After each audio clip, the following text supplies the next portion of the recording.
Good evening, everybody. This is the first edition of the Joel and Jameson Show, where we're covering information on real estate and mortgage topics for you. Yeah, so today's show, we're really excited to get together here. We're going to do a little Q&A with each other. Ask each other about 5 questions here, kind of bounce some ideas off each other back and forth. So I'm going to get things started here. Jameson, how's the day going for you here first? Yeah, not too bad. Busy as always. Excellent. That's what we like. So first question here that we want to kind of dig into is, Jameson, does it make sense to sell my house in the winter? It does. So the thing is, in the winter we see less showings. Okay, so people aren't out there as active, so the buyers are much more serious. If the weather is nice and it's beautiful being outside, people actually like to go look at houses for a hobby. So we see less showings in the winter, but they're serious buyers. And the thing is, every year in the winter, January 1st, we see people coming in through job relocation, things like that have to buy. So, and the last benefit is you have less houses to compete with. Yeah, absolutely. Spring comes, it floods the market with new listings. So, if the house is a little tougher to sell, good time. Excellent. Sure. Yeah. So, great answer. I have a question for Joel here about mortgage. So, where is our current market headed, and what can we do to prepare for it? It's a great question here. I know in the winter months, it's always kind of wondering what's going on. Right now the market's kind of staying pretty steady. We have recently in the last, couple weeks seen an uptick in interest rates across the market. But that's probably going to continue to trend upwards as well. With the new tax bill likely going to be passed, this could cause some changes for homeowners, whether you're purchasing or selling.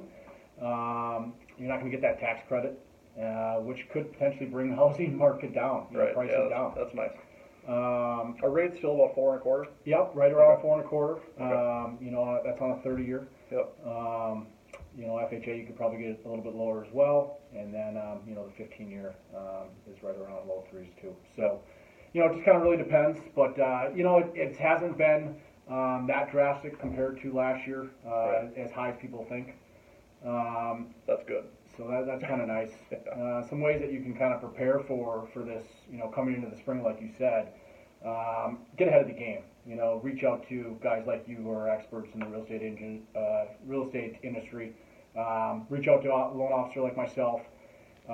Get in front of it. Figure out what your game plan is, how we want to prepare for this, whether it's now or 4 to 5 months from now. Right. That just really can separate you from the rest of the buyers out there. Yeah, definitely. I just want to make a point too. Having a good team, having a good realtor, loan officer, talk to your financial advisor, your CPA. Just have everybody in the loop. Make sure that we're all working together to have the best outcome for you. Yeah, absolutely. So, what does it cost to sell my house? Well, the good thing about that is I have many different plans than other agents. So I have a plan that starts at 1%. If you have your own buyer, let's say, I can facilitate the transaction for you for 1%. Then when we get out of the 1%, we have a pocket listing at 4%, where I can sell the house off market. Then starting at 5%, I have options, putting it on the MLS, professional photos. There's a lot of things that I do.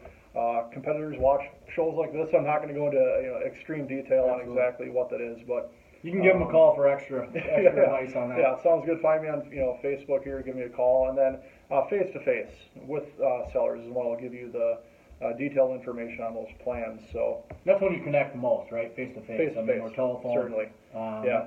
Video's good, but face to face, that's where it's done. Okay, so I have another question here for Joel. What all entails of getting pre-qualified and or pre-approved today?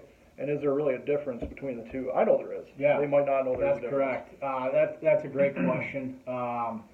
Pre-qualification and pre-approval, they're always a little bit, they're sometimes taken the same way, but they're really not. They're completely different. I'm mortified when somebody says I'm pre-qualified. Yes. Pre-qualification, at least on my bank side, is all we are doing is taking basic information and running your credit, making sure that you are credit approved. That's it. That's all the pre-qualification letter says. It says that your credit scores meet what we need to move forward. A pre-approval, that's where we get a little bit more extensive. That's where we're going to complete a full application along with that credit. we're going to look at your income, we're going to look at your assets, any real estate owned. We're going to really dig deep into it, and then determine what best product and program works for you based off the kind of situation you're looking at. Excellent.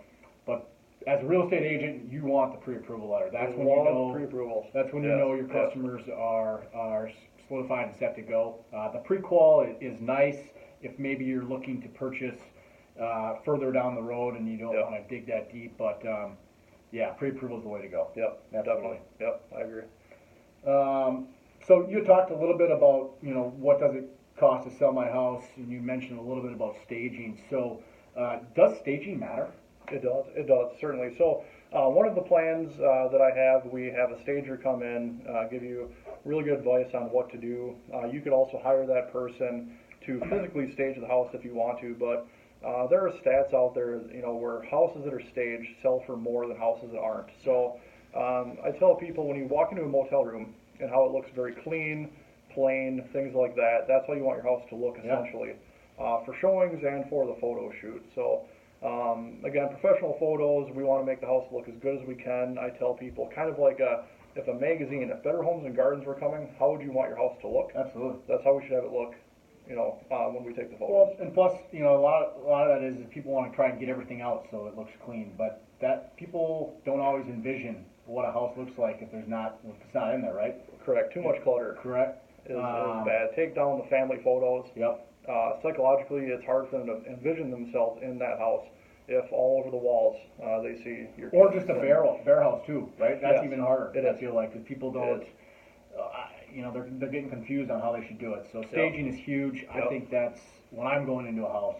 I love a nice looking house. Yeah. And it's like curb appeal too, right? Yeah, definitely. It all helps. Okay, so I have another question here for Joel. What are some common conflicts you run into while working with clients, and are these easily avoidable? Yeah, that's a great question, Jameson. So, I mean, we all know in the mortgage industry there is a lot of conflicts that can come up. It's just the nature of the business. We try and nip those, pardon my language, in the butt as early as possible because it just makes it less stressful. But some of the common ones, bank statements, you have lots of large deposits coming in. We don't necessarily care as much about the ones going out unless it's unnoticed on maybe your credit report, maybe additional liabilities or somewhat. But large deposits are big. Overdrafts. I know a lot of people have overdraft protection, but that can raise red flags, especially if your ratios are close. Which kind of brings you to credit issues too. A lot of people, I don't know if they go and look at their credit reports. I suggest doing it once a year. Annualcreditreport.com is a phenomenal one to go to. You can pull it once a year. And it's good to just know what's on there. Whether maybe you had a kid and you forgot to pay that medical bill. Like, you don't want that to haunt you. Right. So it's nice to keep up to date on that. Overstated income. I mean, it's kind of like, how much do you really make? Don't overstate it. Tell the truth. Right. Because at the end of the day, if you get deep in the process, we try and get stuff as quick as possible. But if you state you make this and you really don't, that's tough, right? Yeah, I tell you, there's nothing worse than dialing back expectations. Yeah, I'd rather have it be low and it comes in higher, right? Yeah. And Yeah, that's we're showing houses at $450. We find out you can only afford $350. that's tough. Pretty disappointing. Well, What not are you only gonna that, the expectation, right? They got their mindset on this gorgeous $450, and then That's hard. $100,000 is a big difference. Yeah. I mean, that's the size of the house, the rooms, or whatever it is, location. That's huge. Yeah. So Definitely. don't overstate your income. Yeah. That's another one. And then debt to income ratio is the other one. You don't want to overstep your means. So Right. you can go up to a certain threshold. Typically 43% of what you make for income compared to what you're paying out on monthly debt.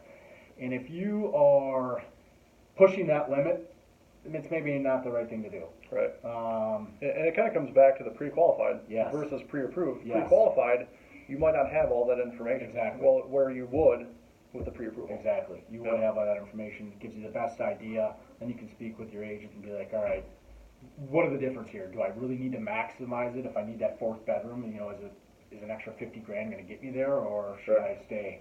So Great question for sure. There's obviously more, but you can speak to me on those on a different level. Yeah, and that's why you want to book appointments with us Exactly. individually. We can go as in-depth as you want on these topics. Right now, we're just trying to educate, Exactly. scratch the surface, build some online rapport, and meet us in person. Yeah, absolutely. Definitely. All right. So, looking at homes, what are some good websites to look for a house? Yeah, so we'll start with not Zillow, not Trulia, okay? Every week I get phone calls from people that want to go see a certain house, and I have to break it to them that house sold 2 months ago. If it's a pre-foreclosure on that website, chances are it might not even be a foreclosure, or if it is, it might be a year out from where that house is ready to go. So what I say is the best place is look for houses on broker websites, or even better, have an agent set you up on auto search from the MLS where you get updated once or twice a day with new listings, price reductions, things like that, so we can set up certain criteria. So if you go to Zillow, let's say, and you're searching, you have to filter through all this criteria where we can dial it in exactly how many bedrooms you want, square feet, things like that. That is the absolute best place to look for houses, is that auto search. And the biggest thing is the contingencies that we have. So if a house is sold contingent to a home inspection, it still is going to show up on the public websites. Whereas with the auto search, I can remove that field, so you only get houses that are for sale, so we don't go through heartbreak, things like that. Because really, when you find your dream house and you find out it sold 2 months ago, it's never been for sale, or it has an offer accepted. I mean, nothing that's tough. You know what I mean? So, JamesonMelvey.com, great website if you want to go search for houses on a broker website. Absolutely. Yep. Good insight there. Yeah, definitely. So another good question here. I'd like to know this, and I kind of do know this, but what separates great loan officers from average loan officers? I would assume you're great. So, absolutely. Yeah, absolutely. so we'd like to know the difference. In this may be my own opinion, so I'll kind of let you tell me at the end of it. Yeah. But, first off, I think it really boils down to setting the proper expectations, right? There's nothing more important than setting those and getting that set in stone up front, so that the buyer and the real estate agent and everyone involved knows what's going on. And on top of setting proper expectations, that starts with communication, right? If you're not communicating on a regular basis, it's very difficult, right? I mean, it's no different than me communicating with my wife, right? If I'm not doing it properly, Communication, exactly. right. So, shout out to my wife there, but we all feel that one. It's one of those where that's the biggest thing, and then also tackling difficult situations. A lot of people want to hold back on that. They find out something happened and they wait because they're scared of the consequence of that. You got to get in front of those right away. At the end of the day, they're going to end up appreciating it a lot more, even if it is bad news and it could cost you the house. I'd rather know now than later because that's just wasted time. It's already stressful, so alleviating that is huge. I think that's what really separates that between a great loan officer and an average loan officer. And then also execution, right? Yeah. Closing the deal on time, doing what you say is going to happen. I mean, that's key, right? We all want to close loans. Yeah, definitely. People want to get into them. So that's my take. Yeah, and I think too, aside from the loan officer, is the processor and the underwriters. Absolutely. Those underwriters, man. Man. So hearing your take on your company's underwriters, how that process works, is great for us. And that's the biggest thing too, is how we as loan officers set the loan up and how detailed we get up front. That makes the underwriter's job that much easier. Right. It makes the processor's job that much easier. So when you run into situations where the underwriter's coming back with all these things, or the processor, that starts up front. Yeah. Right? So that could have been taken right away from the beginning, and if it isn't, right? Yeah. I mean, at the end of the day, there's stuff that comes up that we can't always catch as loan officers. It happens. Yeah. But that's when you get back to tackling difficult situations and doing it right away. Right. So, great question, though. Yeah, good answer. All right, I got my last one here for you. So, I'm big on investments. So, what type of real estate investments are available? Well, so investing, real estate investing isn't as sexy as like the Bitcoin conversations that are happening right now. Bitcoin, that's just up and down. Let me tell you what, real estate. So it's always been a great long-term investment in real estate. I prefer holding houses for rental properties. I think that's a much more sustainable way to go about it. But that said, I love investor clients. I've worked with a lot of flippers, a lot of people that hold properties, and I've actually converted flipping clients to holding because I talked to them about you're getting really good deals on these foreclosures. You're going to appreciate that in 20 years, and that house is paid off. Absolutely. You know, cash flow that 100%. It feels good to flip a house and get that money now, or you can spend that money now. But believe me, if you have 20 properties, let's say, that you could have flipped, made profit on, that's cool. Later, when you go to retire and you have 20 properties paid for that somebody else paid for, that's incredible. Exactly. So like I said, there's many ways to invest in real estate.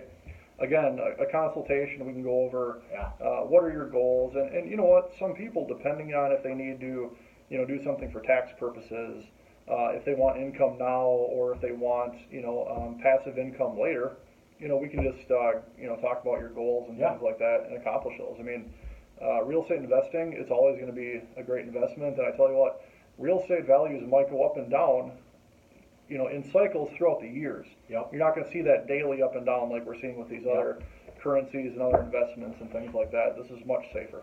And if you are looking for rentals or kind of that style, Jameson would be perfect for contacting on that. He's going to have the areas that are most desirable for that kind of style. Definitely. So, I mean, that's huge knowledge right there. That's why you want to have an extra real estate agent. So, and even when I talk about the team, financial advisors, Yep. CPAs, things like that, because I have many friends that are financial advisors. Yeah. They do a great job. Absolutely. They also invest in real estate. You know, they know having a diverse portfolio is good. So, all right, last question here for Joel. Coming back around to the interest rates, how do you determine these for your customers, and what programs or products do you offer? Yep. Kind of tying back a little bit to the previous question here. It's communication, right? I got to find out about that person first. Yep. Interest rates, obviously, that's going to be determined by, you know, a number of factors. You know, credit score, loan to value. So, you know, the difference between purchase price and what you're going to pay on it for a loan.